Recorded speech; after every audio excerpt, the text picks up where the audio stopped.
The psychology of money, मतलब पैसे का मनोविज्ञान। पैसे का मनोविज्ञान कैसे काम करता है? आपको पता है कि इंसान और पैसे के बीच जटिल संबंध होता है। इसके कारण कई बार पैसे के मामले में हम अपनी समझ से काम लेने की जगह अपनी भावनाओं को हावी हो जाने देते हैं और तर्कहीन तरीके से सोचने और काम करने लगते हैं। इसी मानव आचरण का विश्लेषण देते हुए लेखक मॉर्गन हाउसेल ने हमारी सोच को बेहतर बनाने का प्रयास किया है। इस वीडियो में हम इस किताब में दिए गए कुछ विचारों पर चर्चा करेंगे। व्यक्ति जब समय के साथ धन इकट्ठा करता जाता है तो धीरे धीरे बाद में आने वाले अतिरिक्त धन की उपयोगिता कम होती जाती है। उदाहरण के लिए, अगर कोई व्यक्ति 10,000 रुपये कमाता है और वो 15,000 कमाने लगे तो उसके जीवन में इस अतिरिक्त 5,000 रुपये से काफ़ी सार्थक सुधार आ सकते हैं। जैसे अपने भोजन की गुणवत्ता में सुधार करना, बीमार होने पर एक बेहतर डॉक्टर का खर्च वहन कर पाना, अगर बहुत कम जगह में रह रहे हो तो थोड़ी खुली जगह में रह पाना। लेकिन अगर कोई व्यक्ति पहले से ही 10 लाख रुपए हर महीने कमाता है और वो 15 लाख कमाने लगे तो उस अतिरिक्त 5 लाख से उसके जीवन में कोई महत्वपूर्ण परिवर्तन नहीं आ पाएगा। उसके पास पैसा तो बढ़ता रहेगा, पर चूंकि उसका जीवन स्तर पहले से ही लगभग श्रेष्ठतम है तो उसमें और सुधार की गुंजाइश ही नहीं बचेगी। ध्यान रखिए कि यहाँ हम सार्थक सुधारों की बात कर रहे हैं। अगर कोई कहे कि मैं स्टील की थाली की जगह सोने की थाली में खाना खाने लगा या 50 लाख की गाड़ी की जगह 1 करोड़ की गाड़ी में घूमने लगा, तो इसे आप सार्थक सुधार नहीं कह सकते, क्योंकि इससे उसके जीवन स्तर में मौलिक रूप से कोई परिवर्तन नहीं आएगा। तो हमेशा इस बात से अवगत रहें कि एक सीमा के बाद आप कितना भी पैसा और कमा लें, इससे आपको कोई अतिरिक्त लाभ नहीं। पैसे की सबसे बड़ी उपयोगिता बस यही है कि वो आपके जीवन में स्वतंत्रता ला सकता है। मजबूरी में आपको अनचाहा काम न करना पड़े। आप अपने पसंद का काम करने के लिए आज़ाद रहें, जब चाहें अपने परिवार और खुद के लिए समय निकाल सकें। बस इससे अधिक पैसा आपको और कुछ नहीं दे सकता।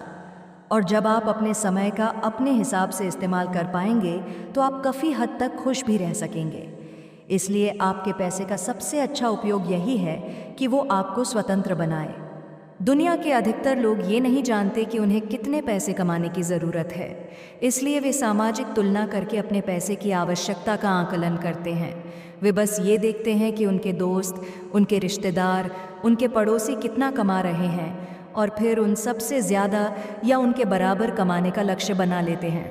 लेकिन इस तरीके में समस्या ये है कि इस दुनिया में लखपति भी बहुत हैं, करोड़पति भी बहुत हैं और अरबपति भी बहुत हैं। तो आप कब तक इन सब से आगे जाने के लिए दौड़ते रहेंगे? जीवन तो आपके पास एक ही है। इस दुनिया में समय भी आपके पास सीमित है। ऐसे में दौड़ते दौड़ते आपका पूरा जीवन ही निकल जाएगा और आप चैन की सांस ही नहीं ले पाएंगे। सामाजिक तुलना करने की जगह आप अपनी असली ज़रूरतों को समझिए और उनके हिसाब से अपनी आमदनी बनाने की कोशिश कीजिए। जब एक अच्छा जीवन स्तर बन जाए तो फिर जीवन के ज़रूरी आयामों पर भी ध्यान देना शुरू कीजिए, जैसे अपना परिवार, दोस्त, शौक, अपना आत्म सुधार, मानसिक शांति, स्वास्थ्य या फिर जीवन का एक बड़ा उद्देश्य, अर्थात अपनी ज़रूरतों की अच्छी तरह से पूर्ति हो जाने के बाद पैसे के परे सोचना शुरू कीजिए और अपने जीवन को एक बड़ा नज़रिया दीजिए। द लक फैक्टर, भाग्य कारक। किसी भी व्यक्ति की वित्तीय सफलता या असफलता में भाग्य और जोखिम बहुत बड़े कारक होते हैं। बिल गेट्स आज कंप्यूटर की दुनिया का सबसे बड़ा नाम अवश्य हैं, परंतु उनकी सफलता में भाग्य का बहुत बड़ा योगदान रहा है। उनका दाखिला जिस हाई स्कूल में हुआ था वो उस समय दुनिया का एकमात्र ऐसा हाई स्कूल था जिसके पास एक कंप्यूटर था। 1968 में आम लोग कंप्यूटर का मतलब भी नहीं जानते थे, पर फिर भी उस स्कूल के गणित के अध्यापक ने बहुत मुश्किल से स्कूल के लिए कंप्यूटर की व्यवस्था की। इसके बाद भी कंप्यूटर की पढ़ाई को स्कूल ने अपने पाठ्यक्रम में सम्मिलित नहीं किया था, परंतु 13 वर्ष की आयु के बिल गेट्स फिर भी अपने दोस्त पॉल एलन के साथ उस कंप्यूटर तक पहुंचे और आगे क्या हुआ ये बताने की आवश्यकता है। अब ज़रा सोचिए, यूएन की रिपोर्ट के अनुसार 1968 में दुनिया में पढ़ाई करने की आयु वाले करीब 303 मिलियन बच्चे थे, जिनमें से केवल 18 मिलियन यूएस में रहते थे। बिल गेट्स की वॉशिंगटन स्टेट में उनमें से केवल 2,70,000 बच्चे थे, जिनमें से केवल 1 लाख सिएटल एरिया में थे। उन 1 लाख में से भी केवल 300 बच्चे उस हाई स्कूल में गए और उनमें से एक थे बिल गेट्स। मतलब हर 10 लाख में से केवल एक ही बच्चे की किस्मत ऐसी थी जो ऐसे स्कूल में जा सकता जिसके पास कंप्यूटर लेने के लिए पैसा और बड़ी सोच दोनों एक साथ थी। तो अगर आप अमीर बनना चाहते हैं तो बड़े बड़े अरबपतियों से प्रेरणा ना लें, क्योंकि उनके जितना बड़ा भाग्य मिलना लगभग असंभव है। इसकी जगह ऐसे तरीके अपनाएं जिनमें वेल्थ क्रिएशन की अच्छी खासी संभावना हो, जैसे दीर्घकालिक। तो अगर आप अमीर बनना चाहते हैं तो बड़े बड़े अरबपतियों से प्रेरणा ना लें, क्योंकि उनके जितना बड़ा भाग्य मिलना लगभग असंभव है।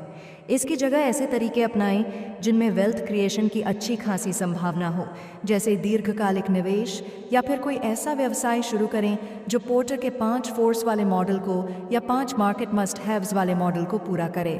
पिछले खंड में हमने बात की कि वेल्थ क्रिएशन के हमें ऐसे तरीके चुनने चाहिए जो आमतौर पर सफल हो ही जाते हैं, और ऐसे तरीकों की सूची में सबसे पहले हमारे दिमाग में आता है दीर्घकालिक निवेश, और उसी के साथ बात शुरू हो जाती है वॉरेन बफेट की। वॉरेन बफेट ने हमें दिखाया है कि आप एक औसत निवेशक ही क्यों ना हो, पर अगर आप अपने निवेश को लंबे समय तक बनाए रखेंगे तो आपका पैसा कंपाउंड होता ही चला जाएगा। वॉरेन बफेट के निवेश की वृद्धि लगभग 20% प्रतिवर्ष से हुई है, जो काफ़ी अच्छी है पर बहुत ज़्यादा असामान्य नहीं है। उनकी तुलना में hedge fund manager Jim Simons ने 66% प्रतिवर्ष की वृद्धि हासिल की है, लेकिन इसके बाद भी जिम सिमंस वॉरेन बफेट से 75% कम अमीर हैं। इसका कारण ये है कि वॉरेन बफेट ये 20% का सालाना रिटर्न लगभग 80 साल से ले रहे हैं। उन्होंने 11 साल की उम्र में ही निवेश करना शुरू कर दिया था। सिमंस को अभी इसका आधा समय ही हुआ है, तो वॉरेन बफेट केवल ज़्यादा समय निवेशित रहकर दुनिया के सबसे अमीर लोगों की लिस्ट में आ गए। पर यह बात सुनने में जितनी आसान लगती है उतनी है नहीं। ऐसा इसलिए क्योंकि आपके निवेश के जीवन काल में कई तरह की स्थितियां आती हैं जो आपको मार्केट से पैसे निकालने के लिए मजबूर करती हैं। उदाहरण के लिए, कोविड की शुरुआत में दुनिया भर के मार्केट इतने भयानक गिरे कि अच्छे निवेशकों के पसीने छूट गए। कर्ज लेकर अल्पकालीन निवेश करने वालों के पास तो घाटा लेने के अलावा कोई विकल्प ही नहीं था। ऐसे ही जब मंदी का दौर चलता है तो बाजार कई सालों तक मुनाफा ही नहीं देता और निवेशक को शक होने लगता है कि कहीं उन्होंने शेयर बाजार में पैसे डालकर गलती तो नहीं कर दी। वहीं जब मार्केट अपनी ऊंचाइयों को छूता है तो लोग लालच में आकर अपने जीवन की पूरी कमाई मार्केट में डाल देते हैं। फिर मार्केट गिर जाता है तो उसके उठने का इंतज़ार करते रहते हैं, लेकिन फिर एक समय पर जब पैसे की ज़रूरत आती है तो फिर गिरे हुए मार्केट से घाटे में पैसा निकलते हैं। इसलिए अगर आपके पास सब्र है तो ही लॉन्ग टर्म इन्वेस्टमेंट कीजिए और बीच में पैसा निकालने के लिए कभी मजबूर ना होना पड़े। इस बात को ध्यान में रखिए।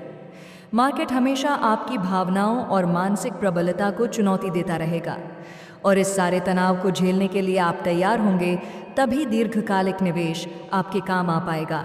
BH